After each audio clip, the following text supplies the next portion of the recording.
Yes, good morning all of you. So today we are going to start a new chapter in fact. ठीक है, in fact means in science. Science क्या है? Science एक सच्चाई है, याद रखो. सबसे बेसिक डेफिनेशन साइंस का होता है that is a science is a fact. यहाँ पे कुछ भी आपकी फेकम फेकी नहीं चलती कि आप बिना सोचे समझे अगर कुछ भी करेंगे तो वो रॉन्ग हो जाएगा. ठीक है, तो we are going to start a new chapter in science, our chapter 1 of 10th standard, that is chemical reactions and equations. Equations means chemical equations. लेकिन इससे पहले केमिकल रिएक्शन, केमिकल इक्वेशंस तो बात की बातें हैं. सबसे पहले हमें यहाँ पर समझना होगा कि फिज़िकल और केमिकल चेंज क्या होता है. क्योंकि जब केमिकल चेंज होता है, ध्यान देना, समझ में आएगा, सारे एग्जांपल्स आपको दूंगा मैं. जब केमिकल चेंज होता है तब भी केमिकल रिएक्शन होते हैं. और केमिकल रिएक्शन को जब हम सिंबलिकली प्रेजेंट करते हैं तो वो केमिकल इक्वेशन होती है. क्योंकि हर चीज़ अगर हम वर्ड में प्रेजेंट करेंगे या सेंटेंस में प्रेजेंट करेंगे तो काफ़ी चीज़ लंबी हो जाती है और समझ में नहीं आती है, इसलिए केमिकल इक्वेशंस बनी है. अब we have a pencil over here. ठीक है, मुझ में इतनी ताकत भी है कि ये टूट जाएगा पर नुकसान हो जाएगा. This is a pencil. ठीक है, सबको आपको पता ही है पेंसिल. अब पेंसिल का मैंने ब्रेक डाउन किया. ठीक है, तो जो पेंसिल की पहले की प्रॉपर्टीज थी उसमें कुछ चेंज आया. बनावट में कुछ, मतलब जिससे पेंसिल बना है उसकी प्रॉपर्टी में कुछ चेंज आया. अच्छा, कल मैं कौन सा शर्ट पहन के आया था, आपको याद है? थोड़ा याद रखा करो भाई टीचर के बारे में. ठीक है, पिंक कलर का. और आज तो मैं ही हूं अंदर से, सिर्फ अपीयरेंस चेंज हो गया. मेरी जिससे बनावट है वो तो चेंज नहीं हुई, सिर्फ लुक चेंज हुआ है. अंदर से मैं वही हूं. ठीक है, that is a physical change. Chemical composition मतलब केमिकली वो जिससे बना है, जब तक उसमें चेंज नहीं आता वो केमिकल चेंज नहीं है. ये पेंसिल जिससे बना है, दो टुकड़े करने के बाद भी उसी से ही बना हुआ है. पहले क्या था, वो सिंगल था, अब आपको उसका लुक अलग आ रहा है, दो पीसेस में आ गया. तो ये क्या हुआ? फिजिकल चेंज हुआ. क्योंकि ये जिससे बना है उसमें चेंजेस नहीं आए. इसकी केमिकल प्रॉपर्टी सिंपल अगर आपको याद रखना है कि जब किसी चीज़ की केमिकल प्रॉपर्टीज, ठीक है, उसके गुण चेंज हो जाते हैं तो वो केमिकल चेंज होता है. लेकिन अगर सिर्फ उसका स्टेट चेंज हो रहा है तो that is a physical change. Science के अकॉर्डिंग हम ले लेते हैं. ठीक है, ये आम एग्जाम्पल था, लेके जाओ. ठीक है, तो दूसरी ले लेना ऐसे पेंसिल. नाउ साइंस के अकॉर्डिंग अगर हम देख लें तो जब सिर्फ स्टेट चेंज होता है, ध्यान रखना क्योंकि बेसिक भी कवर हो रहा है, आपको आता है, अच्छी बात है, नहीं आता है, बहुतों को नहीं आता होगा. स्टेट का मतलब 3 ही स्टेट होते हैं. ठीक है, कौन से 3 स्टेट होते हैं? Solid, liquid and gas. ठीक है, अब हम पानी को ले लें. अगर सबसे पहले हम आइस को ले लेते हैं, ये पानी का सॉलिड फॉर्म है. ठीक है, जब इसको रूम टेम्परेचर पे, सामान्य टेम्परेचर पे, मतलब फ्रीज़र में से निकाल के बर्फ़ का टुकड़ा अगर आप बाहर रख दोगे तो it will melt.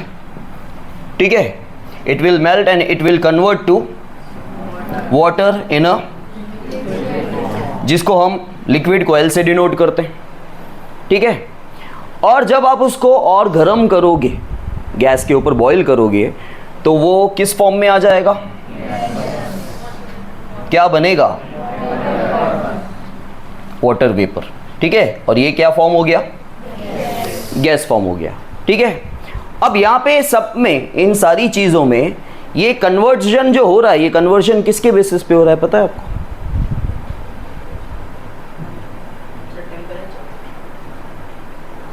Yes, because heat के बेसिस पे.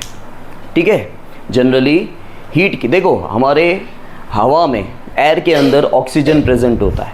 ठीक है, वहीं से ज़्यादातर केमिकल रिएक्शंस होते हैं. तो देखो, जब आइस एक सॉलिड फॉर्म है, वो जब मेल्ट होता है तो वाटरी फॉर्म में आ जाता है. जब उसको और हम अगर गैस के ऊपर बॉईल करते हैं तो वो वेपर फॉर्म में आता है. अब इसका जो केमिकल कॉम्पोजिशन है मतलब जो पानी है जिससे बना हुआ है, किससे बना हुआ है? हाइड्रोजन और ऑक्सीजन से, ठीक है। हाइड्रोजन के 2 एटम और ऑक्सीजन का, ठीक है, H2O, बराबर। तो जो हाइड्रोजन और ऑक्सीजन से बना हुआ है वो किसी भी फॉर्म में, वो सॉलिड फॉर्म में हो, वो लिक्विड फॉर्म में हो, या वो गैसियस फॉर्म में हो, वो जिससे उसकी बनावट है, जो उसकी केमिकल कॉम्पोजिशन है, ठीक है, वो चेंज नहीं होता। केमिकल प्रॉपर्टीज़ उसकी चेंज नहीं होती। तो इसने क्या किया? इसने रूप बदला खाली, ठीक है। आपको खाली क्या होता है, काफ़ी बार भाई आप बर्फ़ लेते हो तो आपको ठंडी ठंडी लगती है, आप धुआं लोगे तो आपको गर्मा गर्म लगेगा, ठीक है, जैसे आप ठंडी के दिन में तापरी वगैरह करते हो।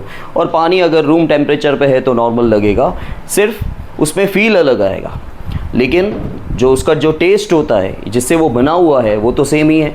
तो यहाँ पे क्या हो रहा है? खाली स्टेट चेंज हो रहा है, उसका रूप चेंज हो रहा है। जब रूप चेंज होता है वो अंदर से चेंज नहीं होता, that is a physical change. तो ये क्या हो गया? ये चेंज को हम क्या बोलेंगे? फिजिकल चेंज बोलेंगे। समझ में आया? This is a physical change. और केमिकल चेंज में क्या होता है? केमिकल चेंज में केमिकल प्रॉपर्टीज ही चेंज हो जाती है। सिंपल, केमिकल चेंज तब होगा जब उसकी केमिकल प्रॉपर्टीज चेंज हो जाएगी, ठीक है। जैसे देखो, आप हाइड्रोजन और ऑक्सीजन जब लेते हो, ठीक है, तो क्या बन जाता है?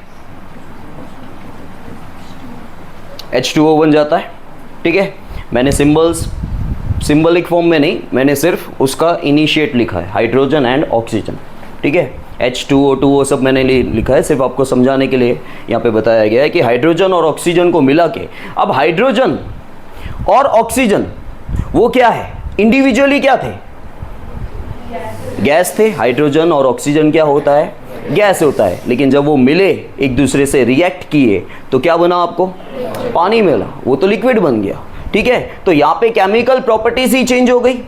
देखो, हाइड्रोजन की केमिकल प्रॉपर्टीज अलग है, ऑक्सीजन की केमिकल प्रॉपर्टीज अलग है, और जो उनमें से बना पानी, उसकी केमिकल प्रॉपर्टीज अलग है। तो जब आप 2 या 2 से ज़्यादा सब्सटेंस को एक दूसरे के साथ रिएक्ट करते हो और एक नया सब्सटेंस फॉर्म हो रहा है जिसकी प्रॉपर्टीज चेंज हो रही है, तो उसे केमिकल चेंज कहा जाता है, ठीक है।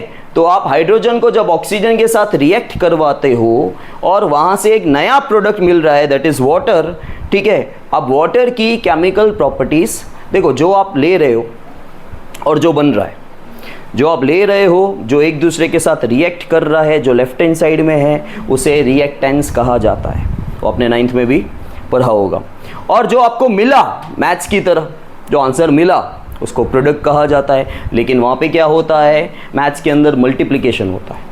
यहाँ पे बीच में क्या आ रहा है? प्लस आ रहा है लेफ्ट हैंड साइड। अब 2 सब्सटेंस या 2 से ज़्यादा सब्सटेंस को जब एक दूसरे के साथ रिएक्ट करवा रहे हो और एक नया सब्सटेंस मिल रहा है, और इन दोनों की प्रॉपर्टी, हाइड्रोजन की प्रॉपर्टी अलग थी, ऑक्सीजन की प्रॉपर्टी अलग थी, और जो बना उसकी प्रॉपर्टी, मतलब वहाँ पे क्या है? केमिकल प्रॉपर्टीज़ का चेंज है, ठीक है। तो ये केमिकल रिएक्शन हुआ।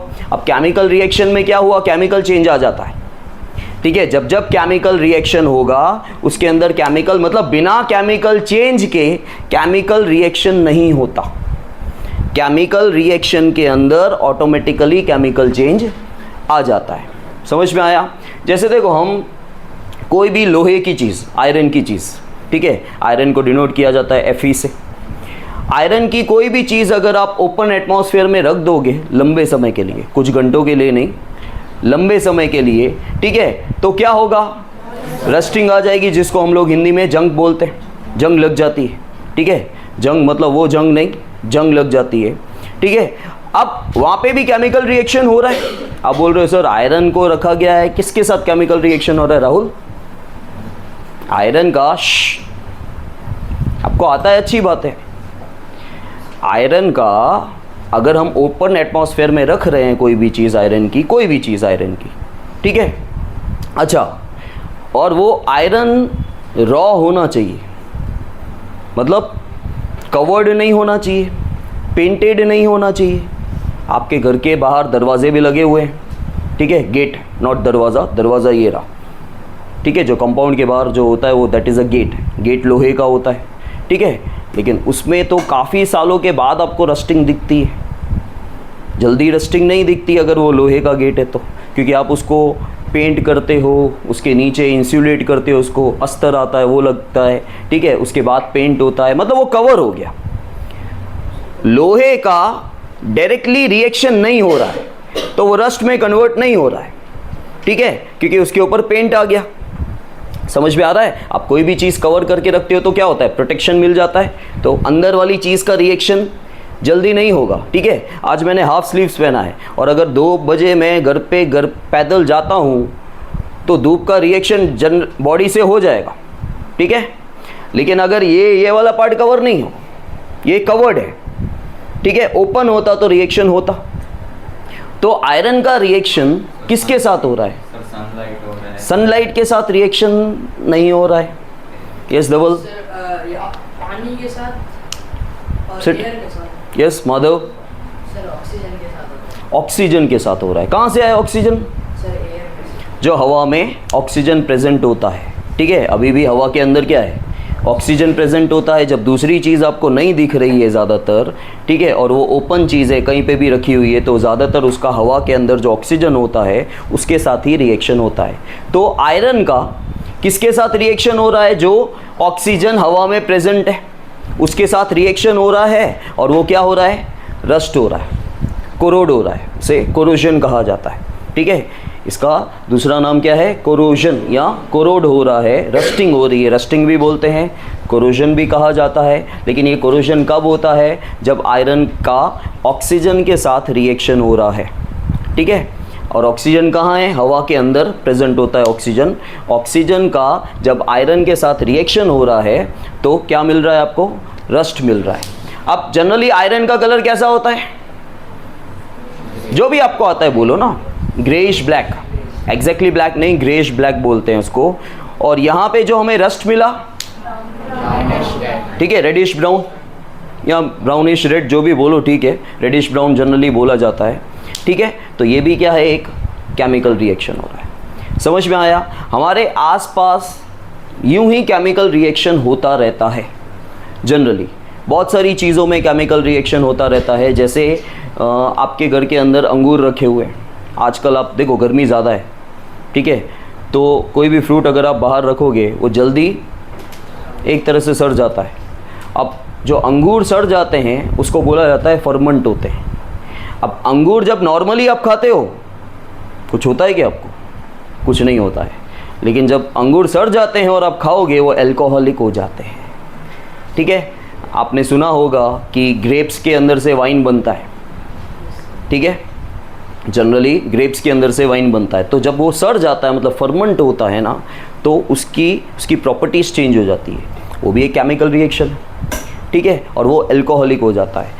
गर्मी है, आप एक एक्सपेरिमेंट देखो, कोई भी एक्सपेरिमेंट कभी भी घर पे नहीं करने का, कोई भी एक्सपेरिमेंट केमिकल्स वाला घर पे कभी भी नहीं करने का। आप सिंपल एक एक्सपेरिमेंट कर सकते हो। आप थोड़ा सा कटोरी में दूध ले लेना, गर्मी बहुत है, ठीक है, और उसको 6-8 घंटे के लिए बाहर रख दो, बहुत, इतनी गर्मी तो काफ़ी है उसका टेस्ट चेंज करने के लिए। तो वो भी क्या है? वो भी केमिकल रिएक्शन है, ठीक है। हम जो रेस्पायर करते हैं, सांस लेते हैं छोड़ते हैं, वो भी एक केमिकल रिएक्शन है, ठीक है। हम जो डाइजेशन कर रहे हैं वो भी एक केमिकल रिएक्शन है। समझ में आया? तो केमिकल रिएक्शन में आपको क्या याद रखना है? केमिकल चेंज होता है और फिजिकल चेंज।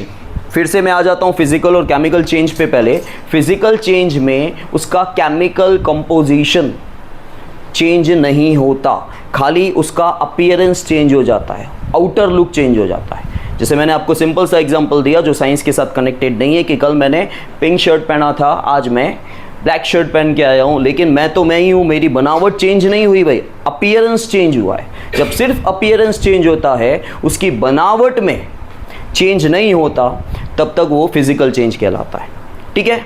और अगर केमिकल प्रॉपर्टीज चेंज हो जाती है, अब दूध अगर फट जाता है, ठीक है, गर्मी के टाइम पे अगर आपने दूध बाहर रख दिया बोल से, तो दूध फट जाएगा, तो आपको क्या मिलेगा उसमें से? मतलब क्लॉट्स हो जाएंगे, थिकनेस आ जाती है उसमें, ठीक है। दही भी वैसे ही जमता है एक तरह से। और जब दूध फट जाता है तो आप जो मावा खाते हो ना, बाहर मावे की कोई भी मिठाई खाते हो, वो उसी से ही बनती है, फटे हुए दूध से। पनीर फटे हुए दूध से बनता है, ठीक है, उसको तो जानबूझ के फाड़ दिया जाता है नींबू डाल के। आप उसके नींबू डालोगे दूध के अंदर तो वो ख़राब हो जाता है और उसमें से पनीर बनता है, मावा बनता है। समझ में आया? तो वो एक तरह से क्या है, वो केमिकल रिएक्शन है। समझ में आया? तो वो आप चेक कर सकते हो, लेकिन केमिकल्स को लेके कोई भी एक्सपेरिमेंट कभी भी नहीं करने का, क्योंकि कौन सी गैस इवॉल्व होगी आपको पता भी नहीं चलेगा। दो गैसेस सब्सटेंस है, लिक्विड बन रहा है, ठीक है, एक गैस और लिक्विड है, कुछ और बन रहा है। तो यू नेवर नो कि कौन सी गैस निकलने वाली है, वो कितनी डेंजरस है, आपको कुछ भी नहीं पता। इसलिए हमेशा एक स्टेटमेंट लिखा जाता है, आप कभी भी कोई भी एक्सपेरिमेंट बिना टीचर के न करें। समझ में आया? तो फिजिकल चेंज मतलब सिर्फ अपीयरेंस चेंज होता है, उसकी केमिकल प्रॉपर्टीज़, दो चीज़ें याद रखो, chemical composition and chemical properties, ये चेंज नहीं होती। ठीक है, किसमें? फिजिकल चेंज में खाली उसका अपीयरेंस चेंज होता है, जैसे मतलब स्टेट चेंज होता है।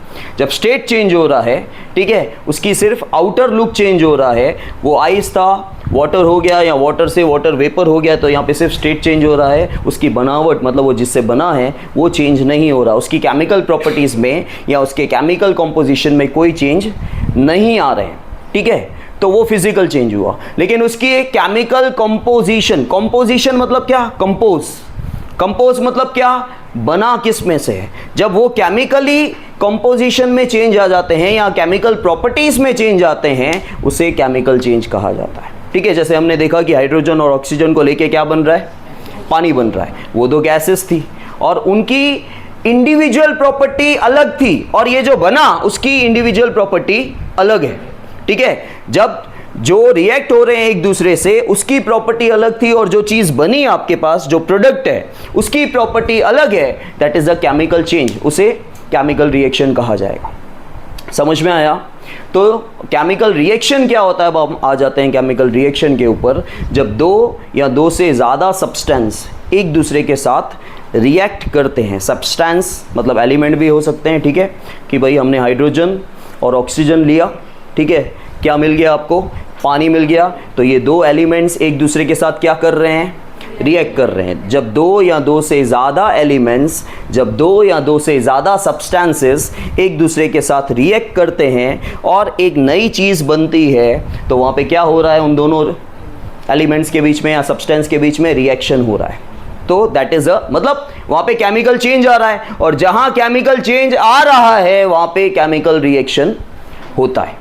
समझ में आया? यस विकास कुछ बोल रहे थे? कैंडल का फिजिकल चेंज होता है, केमिकल चेंज। कैंडल जब जलाई जाती है, कैंडल बर्न होती है, ठीक है, तो उसमें से क्या निकलता है? क्या निकलता है? वैक्स निकलता है। ठीक है, अगर देखो सिट, हमेशा याद रखना कि आप कोई भी चीज़ को रिवर्स कर सकते हो, ठीक है, तो वो फिजिकल चेंज है। और कोई भी चीज़ को रिवर्स नहीं कर सकते हो। दूध में से दही बना दिया, ठीक है, तो दही में से फिर से दूध बना सकते हो? नहीं बन सकता है। आइस में से वाटर बना दिया, वाटर को फिर से जमा के आइस बना सकते हो? रिवर्सिबल है तो फिजिकल। ठीक है, कोई भी चीज़ में रिवर्सिबल है तो वो फिजिकल चेंज कहलाएगा। अगर एक बार प्रॉपर्टी चेंज होने के बाद दोबारा वो उस स्टेट में नहीं आ सकता, फिर से उसको उसी चीज़ में कन्वर्ट नहीं कर सकते, ठीक है, तो वो हो गया केमिकल। केमिकल चेंज इरिवर्सिबल होता है।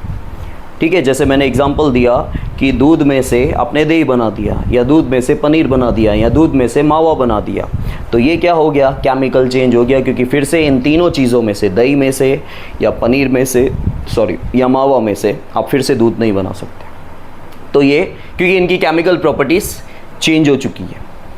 ठीक है, ये जो नया प्रोडक्ट बना, दूध मिला या दही मिला या पनीर मिला या मावा मिला, इसकी केमिकल प्रॉपर्टीज़ चेंज हो चुकी है। इसमें से दोबारा ये नहीं बन सकता, मिल्क नहीं बन सकता, वो इरिवर्सिबल है। लेकिन हम बर्फ़ में से पानी, पानी में से वेपर, वेपर में से पानी, पानी में से बर्फ़ फिर से बना सकते हैं। ये रिवर्सिबल है, तो ये क्या हो गया? Physical change. समझ में आया? जैसे देखो यहाँ पे एक्सपेरिमेंट दे रखा है आपके पास, यहाँ पे सुन लो। आपके पास एक मैग्नीशियम रिबन दिया हुआ है, क्या दिया हुआ है, मैग्नीशियम रिबन दिया हुआ है। हम बाद में टेक्स्ट बुक में से रीड कर लेंगे, वही चीज़ बता रहा हूँ आपको हिंदी में। मैग्नीशियम रिबन दिया हुआ है 3 या 4 सेंटीमीटर का, ठीक है। अब 3-4 सेंटीमीटर आपको पता है इतना सा होगा, ठीक है। हम इतना सा ले लेते चलो कि 9-10 सेंटीमीटर का शायद, ठीक है। मैग्नीशियम रिबन दिया हुआ है, उसको जब जलाया जाएगा, उसको जब कोई भी चीज़ जलती किसके प्रेजेंस में है, ऑक्सीजन के प्रेजेंस में जलती है, राइट। कोई भी चीज़ किसके प्रेजेंस में जलती है, ऑक्सीजन। तो जब उसे जलाया जाएगा, मतलब जब उसको ऑक्सीजन के साथ रिएक्ट हो रहा है, जलाना मतलब हमेशा याद रखना ऑक्सीजन के साथ रिएक्शन हो रहा है, तो आपको कुछ एशेज मिलेंगे, और वो क्या है, वो है मैग्नीशियम ऑक्साइड। जब मैग्नीशियम को मैग्नीशियम को O2 के प्रेजेंस में जलाया जाता है, तो आपको जो मिलता है that is magnesium oxide. And magnesium oxide क्या है, ऐश। कि जलने के बाद क्या होगा, वाइट पाउडर मिलेगा आपको, उसका कलर क्या है, वाइटिश, ठीक है। अब मैग्नीशियम का जो रिबन है ना, यहाँ पे बताया गया है कि मैग्नीशियम के रिबन को पहले सैंड पेपर से रब किया जाता है, घिसा जाता है। आपने घर के अंदर पेंट करते हुए देखा होगा, बहुतों ने देखा होगा, कुछ बच्चों ने शायद ना देखा हो, या हुआ भी हो तो आप ध्यान नहीं देते हो। पहले हमेशा है ना रब किया जाता है दीवारों को स्मूथ करने के लिए, क्योंकि लेवलिंग करने के लिए, क्योंकि कुछ ना कुछ लेयर होती है, ठीक है। अब जैसे मैं यहाँ लिख रहा हूँ, अब सपोज कर लो कि ये अप एंड डाउन होता, तो ऐसे किसी चीज़ की वजह से, मिट्टी की वजह से या किसी की चीज़ की वजह से, तो मैं लिखते लिखते क्या होता, ऐसे ऐसे जाता। जैसे अब गाड़ी में स्लोप आता है तो ऐसे ऐसे हो जाते हो, तो लिखते लिखते ऊपर नीचे हो जाता मैं। तो मैं उसको हटाने के लिए क्या करूँगा, पहले रब करूँगा अच्छे से, मतलब सिंपल रब नहीं, मिटाना नहीं, उसकी घिसाई करूँगा, ठीक है। तो सैंड पेपर जो होता है उससे घिसाई की जाती है। तो हम मैग्नीशियम रिबन को, चलो दीवारों को तो मैंने बताया क्योंकि लेवलिंग करने के लिए आपको ये प्लेन कैसे दिखेगा, ठीक है। फिर भी आप देखना काफ़ी बार क्या होता है, थोड़ा अप एंड डाउन हो जाता है, प्रॉपर जब रब नहीं होता है। तो मैग्नीशियम रिबन को सैंड पेपर से रब क्यों किया जा रहा है, ऑक्सीजन की लेयर। ऑक्सीजन की लेयर कैसे बनेगी, ऑक्सीजन के साथ तो रिएक्ट हो रहा है। नहीं नहीं, पर किसकी लेयर बन जाती है, यस माधव बेटा। देखो वो क्या है, ऑलरेडी मैग्नीशियम रिबन ऐसे पड़ा हुआ है, ऑक्सीजन तो हर जगह है। आप ऐसा नहीं बोल सकते अरे सर दरवाज़ा बंद है तो ऑक्सीजन नहीं है, ठीक है। ऑक्सीजन तो आप हर जगह, जहाँ ऑक्सीजन आपके साथ नहीं होगा, नंबर का ऑक्सीजन उसके साथ नहीं होता है तो नंबर मर जाता है, ठीक है, मतलब साइन। तो हमारा ऑक्सीजन जहाँ नहीं होगा कुछ सेकंड्स के बाद, ठीक है, तो ऑक्सीजन तो हर जगह ही है। तो मैग्नीशियम रिबन जहाँ पर भी रखा हुआ है वहाँ पे ऑक्सीजन है, वो ऑक्सीजन के साथ जब रिएक्ट करता है तो उसके ऊपर ऑलरेडी एक लेयर बन चुकी होती है। और वो किसकी लेयर, तुमने क्या बोला था पहले, मैग्नीशियम किसके साथ रिएक्ट करता है, बराबर है, ऑक्सीजन के साथ रिएक्ट करता है, लेकिन लेयर किसकी बनती है, मैग्नीशियम ऑक्साइड। अब ध्यान से सुनना, यहाँ पे कंफ्यूजन होगा क्योंकि जलाने के बाद भी आपको मैग्नीशियम ऑक्साइड ही मिल रहा है, और हम पहले भी मैग्नीशियम ऑक्साइड की बात कर रहे हैं। सिंपल सा है ना भाई, आज मैग्नीशियम रिबन है वो ऑक्सीजन के साथ रिएक्ट कर रहा है, क्योंकि ऑक्सीजन तो एटमॉस्फेयर में है, ठीक है, हवा के अंदर ऑक्सीजन है, तो ये परा क्या कर रहा है, वो जो हवा के अंदर ऑक्सीजन है उसके साथ रिएक्ट कर रहा है, तो इसके ऊपर लेयर बन रही है, मतलब कोटिंग आ रही है। किस चीज़ की, मैग्नीशियम ने किसके साथ रिएक्ट किया, ऑक्सीजन के साथ, तो मैग्नीशियम ऑक्साइड की एक लेयर बन चुकी है। तो सैंड पेपर क्या करता है, घिस घिस के लेयर हटाता है, क्योंकि जब आप जलाओगे ना, ठीक है, आपने फुलझड़ी को देखा, फुलझड़ी को इंग्लिश में क्या बोलते हैं, स्पार्कलर, ठीक है, वो स्पार्कल करती है ना, आजकल आपने सुना होगा कि स्पार्कल करती है, तो स्पार्कलर कहलाती है, ठीक है। तो फुलझड़ी आप जब जलाते हो, देखो काफ़ी बार, जैसे आप चलो बॉम्ब जलाते हो जैसे, ठीक है, तो आप वो ऊपर से उसका वो पार्ट हटाते हो, ठीक है, वाट बोलते हैं जो, और फिर आप जलाते हो तो जल्दी जल जाता है, क्योंकि जो उसकी ऊपर की कोटिंग है आपने हटा दी, अब जब आग के साथ रिएक्शन हो रहा है तो आग जल्दी पकड़ेगी, बराबर। तो यहाँ पे भी क्या है, मैग्नीशियम ऑक्साइड का लेयर बना हुआ है, और वो लेयर जो है वो क्या कर रही है, आपको जलने से रोक रही है। मतलब जब आप जलाओगे मैग्नीशियम रिबन को तो वो प्रॉपरली नहीं जलेगा, ठीक है। तो जब आप घिसाई कर दोगे, जब उसको रब कर दोगे सैंड पेपर से, तो लेयर हट जाएगी, अब खाली मैग्नीशियम हो गया। अब मैग्नीशियम हो गया और आपने जलाया तो वो तुरंत जलेगा। और हमेशा याद रखना, ये जलता जो है वो डैजलिंग वाइट फ्लेम से जलता है। किससे? डैजलिंग मतलब जैसे फुलझड़ी कैसे जलती है, स्पार्कल करके, वैसा। और जो फ्लेम निकलेगी वो वाइट कलर की फ्लेम होती है, ठीक है। जैसे ही वो जलेगा तो कुछ पार्टिकल्स गिरेंगे, वो वाइटिश होगा, ठीक है। That is a magnesium oxide. समझ में आया? तो मैग्नीशियम रिबन जो है वो ऑलरेडी जितनी भी सेंटीमीटर की हो, लंबी हो छोटी हो, से कोई फर्क नहीं पड़ता। यहाँ पे 3-4 सेंटीमीटर की बोली गई है आपको बुक्स में, ठीक है। वो जब हम ऑक्सीजन के साथ, ऑक्सीजन के प्रेजेंस में जब उसको जलाया जाता है, लेकिन सबसे पहले मैग्नीशियम जो है, मैग्नीशियम रिबन बना मैग्नीशियम से है। मैग्नीशियम ऑलरेडी जो हवा के अंदर ऑक्सीजन प्रेजेंट है उसे रिएक्ट कर चुका है और अपने ऊपर एक लेयर बना चुका है। और अब आप जलाओगे, जब तक वो लेयर हटेगी नहीं वो प्रॉपरली जलेगा नहीं, या बिल्कुल भी नहीं जले शायद, ठीक है।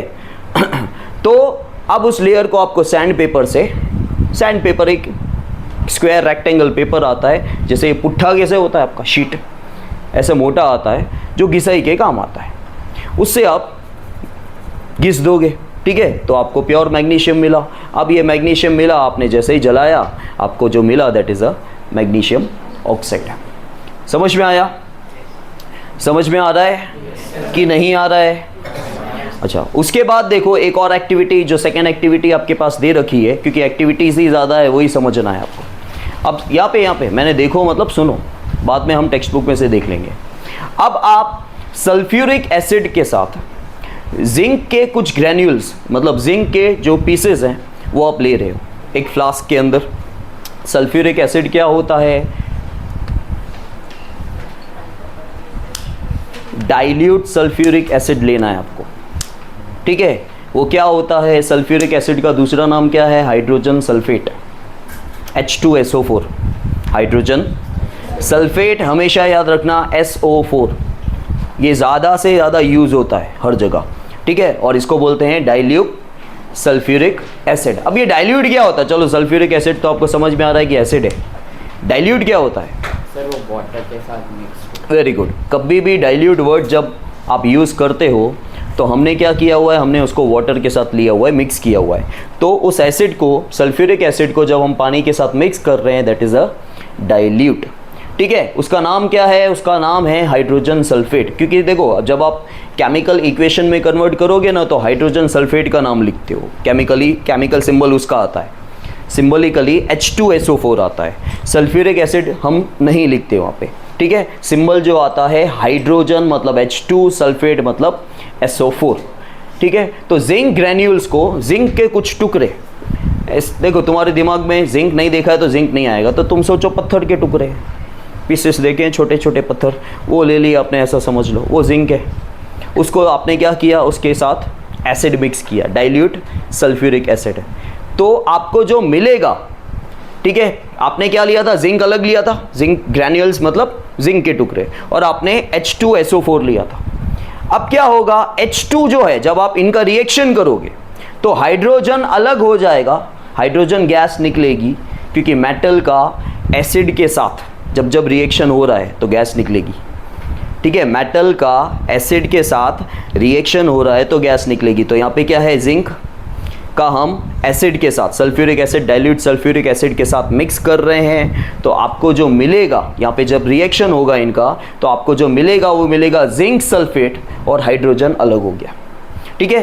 फिर से बता रहा हूँ मैं, आपने जिंक लिया Zn, जिंक के कुछ टुकड़े लिए जिसको जिंक ग्रैन्यूल्स कहा जाता है, उसको डाइल्यूट सल्फ्यूरिक एसिड, क्या बोलते भी जाओ, बोलते भी जाओ, क्योंकि ये वो पार्ट है जो आपको नहीं अच्छा लगता, जैसे सोशल में हिस्ट्री, ठीक है, सबकी बात नहीं हो रही है। तो डाइल्यूट सल्फ्यूरिक एसिड को हम लोग क्या बोलते हैं? Hydrogen sulphate. हमने जिंक के कुछ टुकड़े हाइड्रोजन सल्फेट के साथ एक फ्लास्क के अंदर लिए और आपको मिलेगा क्या, जैसे देखो केमिकल इक्वेशन, हम मैथ्स में मैंने इक्वेशन का मतलब क्या समझाया, वहाँ पे इक्वल्स टू होगा, यहाँ पे इक्वल्स टू को इन्होंने एरो में कन्वर्ट कर दिया है।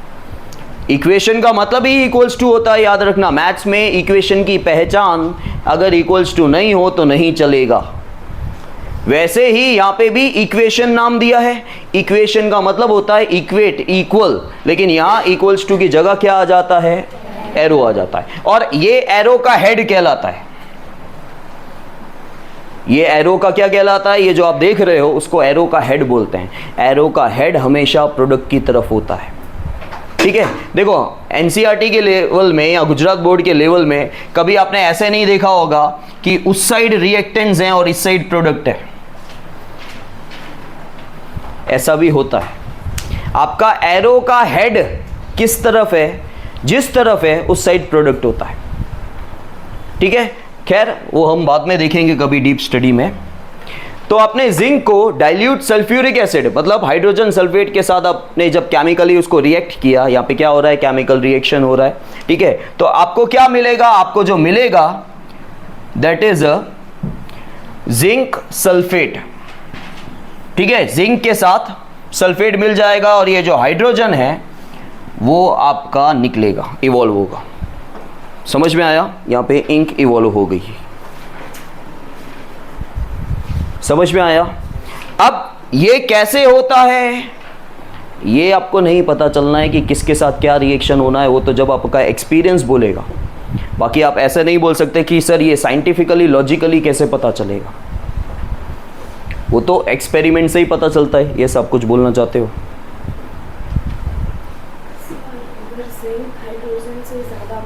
रिएक्टिव है, हाँ मतलब वही बोल रहा हूँ ना, यहाँ आपको उसकी स्टडी पहले पता होना चाहिए कि कौन से ज़्यादा मोर रिएक्टिव मेटल्स हैं, कौन से लेस रिएक्टिव मेटल्स हैं, ठीक है। जिंक जो है वो हाइड्रोजन से ज़्यादा रिएक्टिव है, जिसकी वजह से जिंक ने हाइड्रोजन की जगह ले ली और हाइड्रोजन अलग हो गया, ठीक है। उसके बहुत सारे रीजंस हैं, लेकिन मैं वही आपको बताना चाह रहा हूँ कि आपको पूरी स्टडी जब पता होगी, आप ये एक तरह का रट्टा ही है कि जिंक ज़्यादा रिएक्टिव है, बराबर, वो आपको याद ही करना है ना। लॉजिक है, कुछ लॉजिक है इस चीज़ को याद करने का, लॉजिक है कि इसको कैसे याद रखा जाएगा। इसको याद ऐसे ही रखा जाता है ना कि zinc is a more reactive than hydrogen. अब वो तो एक रट्टा ही है, या फिर आपने खुद एक्सपेरिमेंट करके ऑब्जर्वेशन लिया हो। अच्छा, खुद एक्सपेरिमेंट करके ऑब्जर्वेशन लोगे तो भी तो उसके बाद याद ही रखना है ना कि ये ज़्यादा रिएक्टिव है और ये कम रिएक्टिव है। समझ में आया? मैं उसकी बात कर रहा था कि उसमें तो अल्टीमेटली आपको याद रखना पड़ेगा, उसमें कोई लॉजिक तो नहीं है ना कि अल्टीमेटली आप जो बोल रहे हो this is more reactive and this is less reactive, तो वो भी क्या आप याद रख रहे हो ना, लॉजिक है कुछ कि आपको देख के यहाँ खुद ही पता चल जाएगा कि ये रिएक्टिव ज़्यादा है, ये रिएक्टिव कम है, वो बोल रहा हूँ। समझ में आया? Is this clear? अब देखो ये जो लेफ्ट हैंड साइड वाला पार्ट है उसको हम लोग क्या कहते हैं? रिएक्टेंस कहते हैं, ठीक है। और ये जो राइट हैंड साइड वाला पार्ट है उसे left hand side is a reactance और right hand side is a product, okay. और ये जो मैंने लिखा ये आपका केमिकल इक्वेशन है, ठीक है। ये केमिकल, अगर मैं इनका नाम लिखता हूं, जैसे अगर मैंने ऐसे लिखा होता जिंक प्लस हाइड्रोजन सल्फेट से आपको क्या मिला? जिंक सल्फेट प्लस आपको हाइड्रोजन मिला, ठीक है। इसे कहा जाता है वर्ड इक्वेशन। इसे क्या कहा जाता है? क्योंकि मैंने सिंबलिकली रिप्रेजेंट नहीं किया। ये क्या था? सिंबलिकली प्रेजेंटेशन था। और ये क्या है? जब मैं वर्ड्स में लिख रहा हूँ it is called a word equation. लेकिन देखो वर्ड इक्वेशन लिखी नहीं जाती क्योंकि वो बहुत लंबा हो जाता है, सारी चीज़ें समझने में थोड़ा टफ पड़ता है, इसलिए हम उसको सिंबलिकली लिखते हैं। और सिंबलिकली जब लिखा जाता है that is called a chemical equation. समझ में आया? This is called a word equation and this is a chemical equation. अब केमिकल इक्वेशन के भी दो टाइप होते हैं। वो कौन से होते हैं? अनबैलेंस्ड केमिकल इक्वेशन और बैलेंस्ड केमिकल इक्वेशन। एक चीज हमेशा याद रखना, रिएक्शन से पहले और रिएक्शन के बाद कभी भी मास चेंज नहीं होता। अपने 9th स्टैंडर्ड में पढ़ा है ये चीज कि mass can neither be created nor be destroyed. ठीक है, बराबर। केमिकल रिएक्शन के अंदर अब वो याद तो हो गया, इसका मतलब धवल सर जो मास है वो ना ही डिस्ट्रॉय हो सकता है और ना ही बनाया जा सकता ये तो अनुवाद है, this is a translation. Yes काव्य सोलंकी। सर जैसे कि हम कोई रिएक्शन कर रहे हैं, रिएक्शन कर मतलब जो रिएक्शन के लिए जो रिएक्टेंट्स लिए उसका मास और प्रोडक्ट का मास। मैं बोल रहा हूं कि मास का मतलब क्या होता है देवांशी?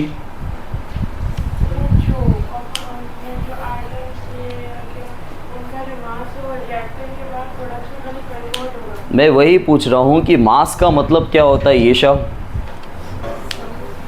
यहाँ पे आपने स्टेटमेंट अच्छे से याद कर ली है ना कि mass can neither be created not be destroyed in a chemical reaction. Chemical reaction के अंदर या केमिकल इक्वेशंस के अंदर बिफोर रिएक्शन या आफ्टर रिएक्शन मास चेंज नहीं होता। According to which law? Yes, according to the law of conservation of mass के according. इस लॉ के अकॉर्डिंग मास न तो क्रिएट होता है कभी भी, न मास डिस्ट्रॉयड होता है। जितना मास होता है उतना ही मास रहता है। जो एलिमेंट्स हमने प्रोडक्ट्स में लिए हैं जिनका रिएक्शन किया है, जो हमें रिएक्टेंट्स में लिए वही हमें प्रोडक्ट्स में मिलेंगे। उसमें लाइक हमने हाइड्रोजन लिया है तो हमें यहाँ पे हाइड्रोजन ही मिलेगा। एलिमेंट्स तो वही रहेगा, उसमें कोई यस मतलब सर इधर हमने हाइड्रोजन का एक एटम लिया तो उधर दो एटम नहीं हो सकते। Atoms of elements.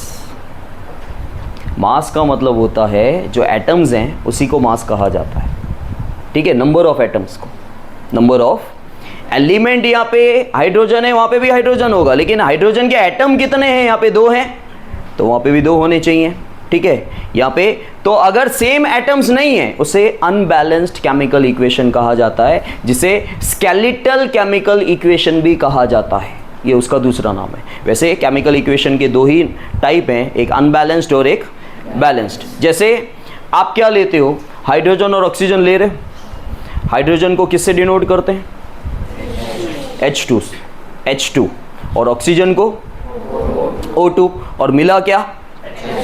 H2O। Hydrogen के कितने यहाँ पे एटम्स थे और ऑक्सीजन के कितने थे? वहाँ पे हाइड्रोजन के कितने हैं, ऑक्सीजन का कितना है? तो ये अनबैलेंस्ड हुआ बिकॉज मास चेंज हो गया। नंबर ऑफ एटम्स हाइड्रोजन के तो सेम ही हैं, लेकिन ऑक्सीजन के चेंज हो गए। ऑक्सीजन के यहाँ पे 2 थे और यहाँ पे 1 ही रहा। तो ये क्या हो जाता है? ये आपने मास चेंज कर दिया। ये अनबैलेंस्ड केमिकल इक्वेशन कहलाएगा, जिसे स्केलेटल केमिकल इक्वेशन भी कहा जाता है। बैलेंस करने के लिए आपको वहाँ पे भी ऑक्सीजन 2 चाहिए। समझ में आया? मतलब मास आपको सेम रखना है, लेकिन मास का मतलब क्या होता है? Number of atoms present in the element. Element change नहीं होता, लेकिन एलिमेंट के साथ उसके एटम्स जो हैं वो सेम होने चाहिए। That is a mass. ठीक है, according to the law of conservation of mass, mass can never be neither be created nor be destroyed in a chemical reaction. But what is a mass? Mass is a number of atoms. समझ में आया? Clear है ये? Okay, अब हम फिर से थोड़ा सा स्टार्टिंग से ले लेते हैं, जल्दी नहीं जाना है। फिजिकल चेंज सबसे पहले। ठीक है, फिजिकल चेंज में कभी भी केमिकल कॉम्पोजिशन, जो वर्ड्स मैं बोल रहा हूँ वो आपको याद होने चाहिए, क्योंकि साइंस में ऐसा वैसा आप कुछ भी बोलोगे नहीं चलता। ठीक है, अभी जैसे आपको आता भले है, आपको अच्छे से सेंटेंस याद था 9th स्टैंडर्ड का, ठीक है, कि मास, लेकिन मास क्या होता है वो आपको पता होना चाहिए। You said elements, elements same होंगे, लेकिन तुमने एटम्स को वहाँ पे फोकस नहीं किया तो वो रॉन्ग हो जाएगा, क्योंकि एलिमेंट्स के हमको नंबर ऑफ एटम्स चेक करने हैं, खाली एलिमेंट्स नहीं। ठीक है, तो सबसे पहले फिजिकल चेंज में 2 ही चीज़ें याद रखनी है आपको। क्या? केमिकल कॉम्पोजिशन और केमिकल प्रॉपर्टीज चेंज नहीं होती, सिर्फ उसका स्टेट चेंज होता है। ठीक है, उसका रूप चेंज होता है, उसका अपीयरेंस चेंज होता है, उसमें अंदर में बनावट में कोई चेंजेस नहीं आते। और केमिकल चेंज में क्या होता है, केमिकल प्रॉपर्टीज चेंज हो जाती है। ठीक है, जैसे आपने सिंपल सा एग्जांपल वाटर का ही लेने का, हमेशा एक एग्जांपल ऐसा अपने आप को समझा देने का ताकि आप दूसरे एग्जांपल फॉर्म कर सको।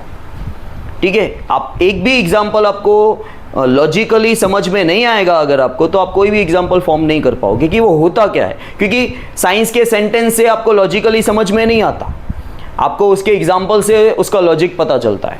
तो आप हाइड्रोजन और ऑक्सीजन दो अलग अलग गैसेस हैं जिनकी प्रॉपर्टीज अलग अलग है, इनसे बनता क्या है, इससे बनता पानी है जिसकी केमिकल प्रॉपर्टी अलग है। तो यहाँ पे क्या हुआ, जब दो सब्सटेंस एक दूसरे से रिएक्ट किए और उन दोनों सब्सटेंस की इंडिविजुअल प्रॉपर्टी, मतलब अगर उनको अलग अलग लिया जाए तो उन दोनों की प्रॉपर्टी अलग अलग है।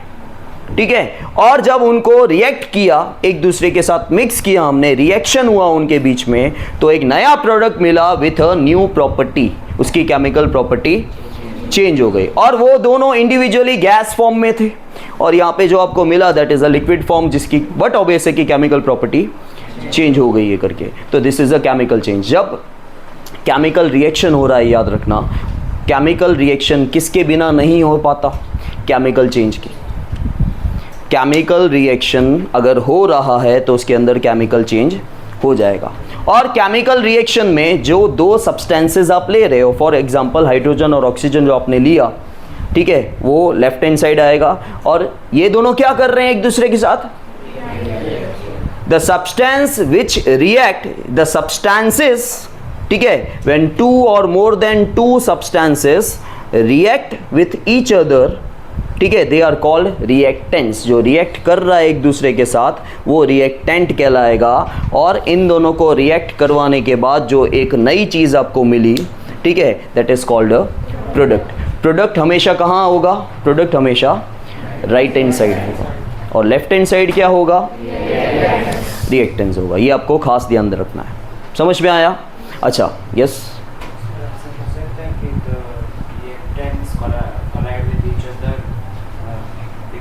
Reactants, substances,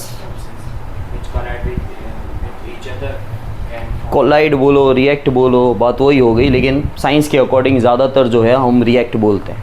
ठीक है, कोलाइड में मतलब वही टकराना एक दूसरे से, मतलब मिक्स तो होगा ही, बिना टकराए मिक्स कैसे होगा। लेकिन देख, हर जगह है ना वर्ड्स अलग अलग, एक ही मीनिंग के अलग अलग वर्ड्स बने हुए हैं जो अलग अलग जगह सूट होते हैं।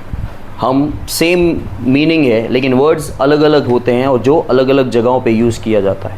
ठीक है, कहीं पे आप हैप्पी बोलोगे, कहीं पे आप जॉय बोलोगे, कहीं पे आप एन्जॉय बोलोगे।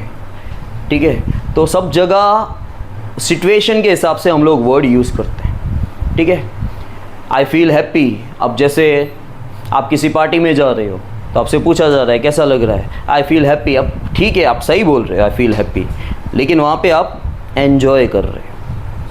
हाँ, एन्जॉयमेंट से आपको मिल रही खुशी ही है, लेकिन वर्ड्स अलग अलग है। वैसे ही यहाँ पे एक परफेक्ट वर्ड क्या है, collide is not a wrong word, but perfect word is a react.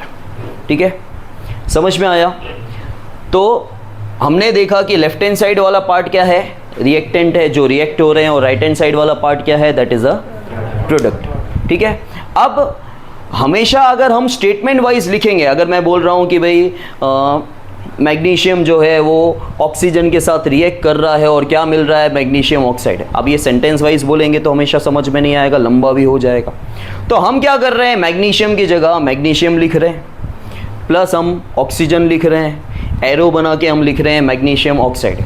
लेकिन ये हो गया वर्ड इक्वेशन कि भाई मैंने जो सेंटेंस था पहले वो सेंटेंस था, अब मैंने वर्ड के फॉर्म में लिखा, वर्ड के फॉर्म में लिखा, that is called a word equation, क्योंकि एरो आ गया वहाँ पे, और लेफ्ट हैंड साइड में दो चीज़ें, दो या दो से ज़्यादा चीज़ें प्लस हो रही है, और राइट हैंड साइड में आपको एक प्रोडक्ट मिला। ठीक है, और बीच में एरो आ गया, that is a word equation. लेकिन वर्ड इक्वेशन में भी हम प्रेजेंट नहीं करते, हम प्रेजेंट करते हैं उसको सिम्बलिकली। ठीक है, अब सिम्बलिकली मैग्नीशियम का हो गया Mg, ऑक्सीजन का हो गया प्लस O2, और उससे मिला आपको magnesium oxide, that is a MgO। ये हो गया आपका केमिकल इक्वेशन। और इस केमिकल इक्वेशन के अंदर, ठीक है, इस केमिकल इक्वेशन के अंदर ये जो है ये जो दो सब्सटेंसेस हैं जो एक दूसरे से रिएक्ट कर रहे हैं, they are called reactants. Reactants are always on the end product is on the right hand side, जो आपको मिला. ठीक है, समझ में आया? अब ये क्या हुआ? ये केमिकल रिएक्शन हुआ. केमिकल रिएक्शन को हमने सिंबलिकली प्रेजेंट किया और केमिकल इक्वेशन में कन्वर्ट कर दिया. अब जब केमिकल रिएक्शन हुआ तो उसमें क्या हुआ ही होगा. केमिकल रिएक्शन के अंदर कंपलसरी क्या होता है जिसके बिना केमिकल चेंज होता है. ठीक है, केमिकल चेंज आया ही क्योंकि ये जो प्रोडक्ट बना इसकी केमिकल प्रॉपर्टीज अलग है और इन दोनों की केमिकल प्रॉपर्टी अलग है. समझ में आया? यस विकास. सर जो प्रोडक्ट है मैग्नीशियम ऑक्साइड, अगर वो लेफ्ट हैंड साइड होता और magnesium plus oxide right side होता तो भी ठीक है. मैग्नीशियम ऑक्साइड को अगर आप ब्रेक कर सके, मैग्नीशियम और ऑक्सीजन में कन्वर्ट कर सकते हो तो लेफ्ट हैंड साइड जो है वो रिएक्टेंट कहलाएगा. ठीक है, लेकिन अब यहाँ पे MgO का रिएक्शन होना भी तो चाहिए ना किसी के साथ. देखो डेफिनेशन क्या बोलता है, रिएक्टेंट का डेफिनेशन क्या बोलता है? व्हेन 2 और मोर देन 2 सब्सटेंस. ठीक है, कम से कम 2 सब्सटेंस तो चाहिए ही. जब आपको सिंगल सब्सटेंस भी दिख रहा है, जैसे आयरन, अब खाली आयरन है लेकिन उसके साथ ऑक्सीजन आ गया रिएक्ट करने के लिए. एक अकेला सब्सटेंस रिएक्ट किसके साथ करेगा? आप गैस के ऊपर आपने दूध रख दिया. ठीक है, अब ना गैस जलाई है, ना चाय की पत्ती डाली है, ना, तो रिएक्ट किसके साथ होगा? हवा के अंदर. हाँ, अगर ऐसे ही छोड़ दिया तो हवा के साथ react हवा के साथ होगा ना. हवा के अंदर ऑक्सीजन है ना भाई, आप वही तो देख रहे हो. जनरली आज गर्मी के टाइम पे क्या हो रहा है? अब दूध खराब क्यों हो रहा है? ऑक्सीजन के साथ रिएक्ट करेगा. गर्मी ज़्यादा है, उसको हीट उतनी ज़्यादा मिल रही है करके. ठीक है, अब जैसे दूध में से दही जमती है, आपको प्रोसेस पता है उसका, दूध में से दही कैसे जमती है? मतलब क्या हो रहा है? इससे शायद होगा के अंदर किसी चीज़ के अंदर उसको डाल देते हैं. मतलब उसके अंदर कौन हेल्प कर रहा है दही बनाने के लिए? बैक्टीरियाज. ठीक है, बैक्टीरियाज जो हैं वो हेल्प. मैं प्रोसीजर किसी दिन बताऊंगा, हाल फिलहाल अभी का पार्ट नहीं है. ठीक है, कि दूध में से वो बैक्टीरियाज किस तरह दही बनाते हैं. बहुत ही सिंपल प्रोसेस है.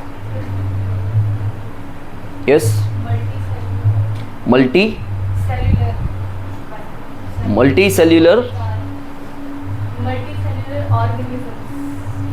Cellular organisms.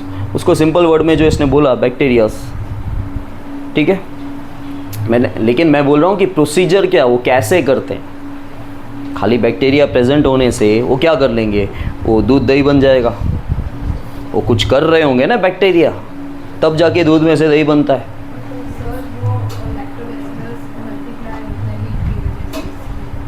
हाँ, चल मल्टीप्लाई हो जाते हैं, लेकिन वो दही क्यों बन जाता है?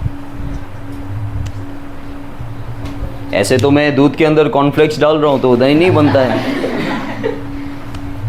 कुछ कर रहे होंगे. कॉर्नफ्लेक्स कुछ कर ही नहीं रहते हैं. कॉर्नफ्लेक्स खाली खुद पी जाते हैं दूध, कि वो सोख लेते हैं ना, पूरा दूध कम हो जाएगा देखना. अब हम जो दूध है वो कहीं गया नहीं, कॉर्नफ्लेक्स के अंदर गया, कॉर्नफ्लेक्स को हमने खा लिया, तो अल्टीमेटली हमने, तो वैसे ही बैक्टीरिया कुछ कर रहे होंगे ना, तब जाके वो दूध का दूध नहीं रहा, दही बन गया. प्रोसीजर हम बाद में देखेंगे. ठीक है, अभी का पार्ट नहीं है, जाने दो. क्लियर है? समझ में आया?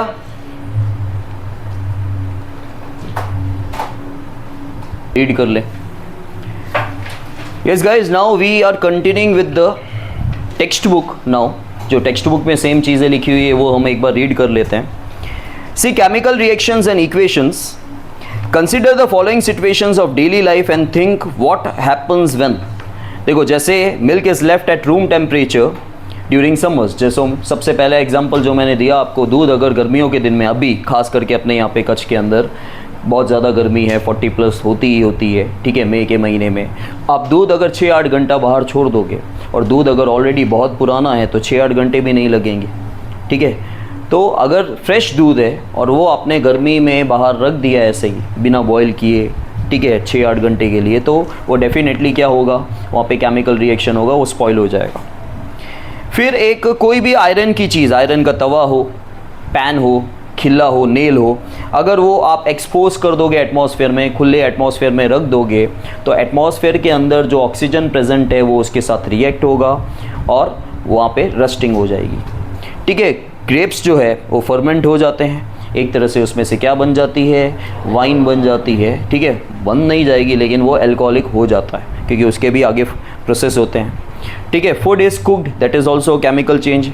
Food gets digested in our body, that is also a chemical change. Then we respire, that is also a chemical change. See, in all the above situation, the nature, book में ध्यान दो, the nature and the identity of the initial substance have somewhat changed. तो यहाँ पे क्या हो रहा है, इन सारे सिचुएशन में जो नेचर और आइडेंटिटी है, जो प्रॉपर्टी है, इनिशियल सब्सटेंस मतलब रिएक्टेंस की बात हो रही है, ठीक है। इनिशियल सब्सटेंस की नेचर और आइडेंटिटी यहाँ पर केमिकल रिएक्शन में चेंज हो रही है, ठीक है। We have already learned about physical and chemical changes of matter in our previous classes. Whenever a chemical change occurs, we can say that a chemical reaction has takes place. जब chemical change होता है तो हम बोल सकते हैं, आप बोल सकते हो ना कि केमिकल रिएक्शन कब होगा, जब केमिकल चेंज होगा। अगर केमिकल चेंज हो रहा है, फिजिकल चेंज हो रहा है, तो वहाँ पे केमिकल रिएक्शन नहीं हो रहा है, ठीक है। लेकिन अगर केमिकल चेंज हो रहा है तो वहाँ पे केमिकल रिएक्शन, जब केमिकल चेंज होता है मतलब आप समझ जाओ कि केमिकल रिएक्शन हो रहा है। You may perhaps be wondering as to what is actually meant by a chemical reaction. See, how do we come to know that a chemical reaction has taken place? कैसे पता चलेगा कि chemical reaction हुआ? पहला तो ये कि chemical change होगा तब। Let us perform some activities to find the answer to these question. Now, यहाँ पे जो एक्टिविटी दी गई है 1.1, this activity needs the teacher's assistance. It would be better if students were suitable eye glasses, ठीक है। Mask होना चाहिए, glasses होने चाहिए, आपके पास एप्रन होना चाहिए, ठीक है।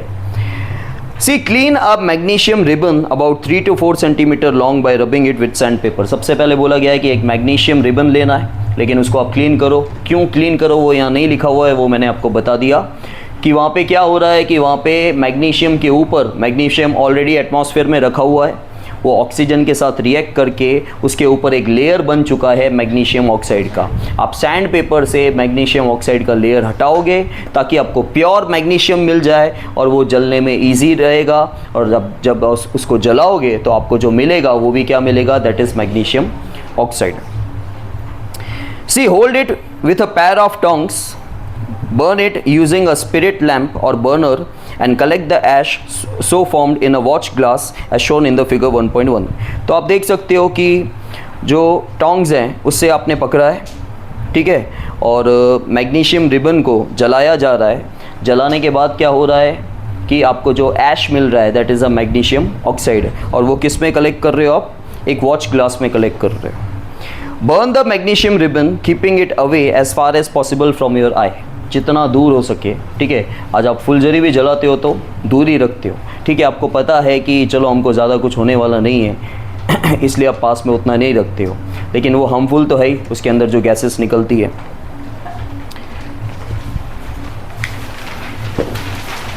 You must have observed that magnesium ribbon burns with a dazzling white flame and changes into a white powder. आपने क्या देखा कि मैग्नीशियम रिबन को जब जलाया गया ऑक्सीजन के प्रेजेंस में तो वो कैसे जल रही है, डैजलिंग मतलब स्पार्कल करते हुए और वाइट फ्लेम के साथ। जैसे ही वो जल जाती है तो किस में कन्वर्ट हो जाती है, एक वाइट पाउडर में, that is a magnesium oxide.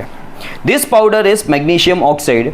It is form due to the reaction between magnesium and oxygen present in the. तो मैग्नीशियम ऑक्साइड जो वाइट कलर का पाउडर है वो आपको मिला कैसे मिला मिश्रा जी? मैग्नीशियम ऑक्साइड जलने के बाद मिला। It is in a powder form. Ash हमेशा पाउडर फॉर्म में ही होता है, जलने के बाद ऐश बन जाता है, वो वाइट पाउडर के फॉर्म में। लेकिन वो मिला कैसे, किसने किसके साथ रिएक्ट किया? ठीक है, मैग्नीशियम ने ऑक्सीजन कहाँ से आया? एटमॉस्फेयर में जो एयर के अंदर प्रेजेंट है ऑक्सीजन, मैग्नीशियम ने ऑक्सीजन के साथ रिएक्ट किया, लेकिन उससे मैग्नीशियम ऑक्साइड कैसे मिला? क्योंकि मैग्नीशियम जब ऑक्सीजन के साथ रिएक्ट करता है तब तो सिर्फ मैग्नीशियम के ऊपर एक लेयर बन जाती है।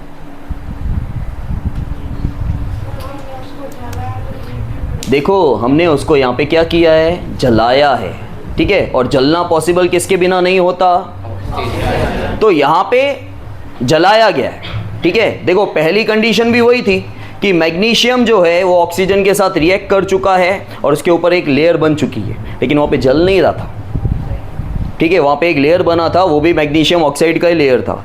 वो सैंड पेपर से लेयर आपने रब करके हटा दिया, अब आपको प्योर मैग्नीशियम मिल गया। अब आपने जब उसको जलाया, लेकिन जलाया कैसे, ऑक्सीजन के प्रेजेंस के बिना तो जलती नहीं है कोई भी चीज़, ठीक है। अगर आप कैंडल को भी जला रहे हो, उसके ऊपर आपने देखा होगा ग्लास रख दिया और उसको ऑक्सीजन नहीं मिल रहा है तो जो फ्लेम है वो बुझ जाएगी, ठीक है। तो यहाँ पे भी क्या है, अब आप जला रहे हो, वो मैग्नीशियम की रिबन को आप जला रहे हो, लेकिन जला रहे कैसे हैं, ऑक्सीजन के प्रेजेंस में। ऑक्सीजन कहाँ प्रेजेंट है, हवा के अंदर, ठीक है। अब जल रहा है और आपको जो मिल रहा है वो ऐश मिल रहा है, वाइट पाउडर मिल रहा है, that is in the form of magnesium, that is magnesium oxide. समझ में आया? इसके बाद एक्टिविटी 2 देखो, take a lead nitrate solution in a test tube, add potassium iodide solution to this, what do you observe. उसके बाद आ जाओ पहले ये एक्टिविटी 1.3 पे, वो क्लियरली दिया हुआ है आपके पास जो हमने किया था। Take a few zinc granules in a conical flask और a test tube, add dilute hydrochloric acid और sulphuric acid to this. Caution मतलब केयर के साथ बोला गया है, handle the acid with care क्योंकि एसिड है। Do you observe anything happening around the zinc granules, touch the conical flask और test tube, is there any change in its temperature. तो देखो यहाँ पे आपने क्या किया, यहाँ पे आपने एक कॉनिकल फ्लास्क या टेस्ट ट्यूब के अंदर कुछ जिंक के टुकड़े ले लिए, जिंक ग्रैन्यूल्स ले लिया, उसके अंदर आपने क्या ऐड किया, उसके अंदर काव्या क्या ऐड किया हमने, जिंक ग्रैन्यूल्स के साथ क्या ऐड किया हमने। आप लोग यहीं पे हो ना कि नहीं हो, तो फिर ऑल ऑफ सडन झटका क्यों लग रहा है। जिंक ग्रैन्यूल्स के साथ कॉनिकल फ्लास्क के अंदर हमने क्या ऐड किया, डाइल्यूट सल्फ्यूरिक एसिड, ठीक है। मतलब वो एसिड जिसके अंदर पानी मिक्स किया हुआ है, ठीक है। और dilute sulphuric acid, sulphuric acid का दूसरा नाम क्या है, हाइड्रोजन सल्फेट है, ठीक है। डाइल्यूट सल्फ्यूरिक एसिड को हम लोग क्या बोलते हैं, हाइड्रोजन सल्फेट। तो एक आपने कॉनिकल फ्लास्क के अंदर जिंक के टुकड़े ले लिए, जिंक ग्रैन्यूल्स ले लिए, उसके साथ आपने क्या ऐड कर दिया, उसने आपने ऐड कर दिया हाइड्रोजन सल्फेट, ठीक है। उसके साथ आपने क्या ऐड कर दिया, हाइड्रोजन सल्फेट ऐड कर दिया, ठीक है। तो आपको क्या मिला, आपको जिंक सल्फेट मिल गया और हाइड्रोजन गैस इवॉल्व हो रही है, हाइड्रोजन गैस निकल रही है, ठीक है। अच्छा, जब गैस कोई भी केमिकल रिएक्शन में निकलती है तो वो एंडोथर्मिक होता है कि एक्सोथर्मिक होता है, एक्सो। देखो ये कैसे याद रखने का अगर कंफ्यूजन होता है तो, क्योंकि ये याद तो ऑलमोस्ट सारे बच्चों को होता ही है। एक्सो एग्जिट, ठीक है, एग्जिट उससे याद रखो, एक्सो बाहर निकलना, ठीक है। और गैस जब एब्जॉर्ब होती है तो उसे एंडोथर्मिक बोलते हैं, ठीक है।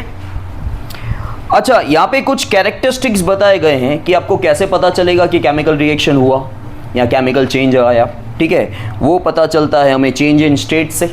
चेंज इन स्टेट मतलब सॉलिड लिक्विड गैस, जब उसमें चेंजेस आता है, या फिर कलर चेंज होता है, या जब गैस निकल रही है, ठीक है, या फिर change in temperature. Change in temperature का मतलब टेम्परेचर सिर्फ राइज होना नहीं, टेम्परेचर लो भी तो होता है, यहाँ पे ध्यान दो, ठीक है। टेम्परेचर लो भी तो होता है। टेम्परेचर लो होना, आज तुम सबसे सिंपल एग्जांपल एसी का ले सकते हो। एसी में जितना हम लोग कम टेम्परेचर करते हैं तो उतनी ठंडी होती है, ठीक है। और टेम्परेचर ज़्यादा, जैसे हम बोलते हैं कि इट्स टू हॉट, बहुत ज़्यादा गर्मी है, तो टेम्परेचर ज़्यादा होता है। टेम्परेचर ज़्यादा का मतलब ठंडी नहीं होती, गर्मी होती है। और टेम्परेचर कम का मतलब होता है ठंडी होना। जैसे माइनस में टेम्परेचर जाता है तो कम हो रहा है ना, ठीक है। जहाँ स्नोफॉल वगैरह होता है, कश्मीर वगैरह है, शिमला है, लेह लद्दाख है, तो वहाँ पे क्या है, वहाँ पे टेम्परेचर राइज नहीं होता, टेम्परेचर लो होता जाता है।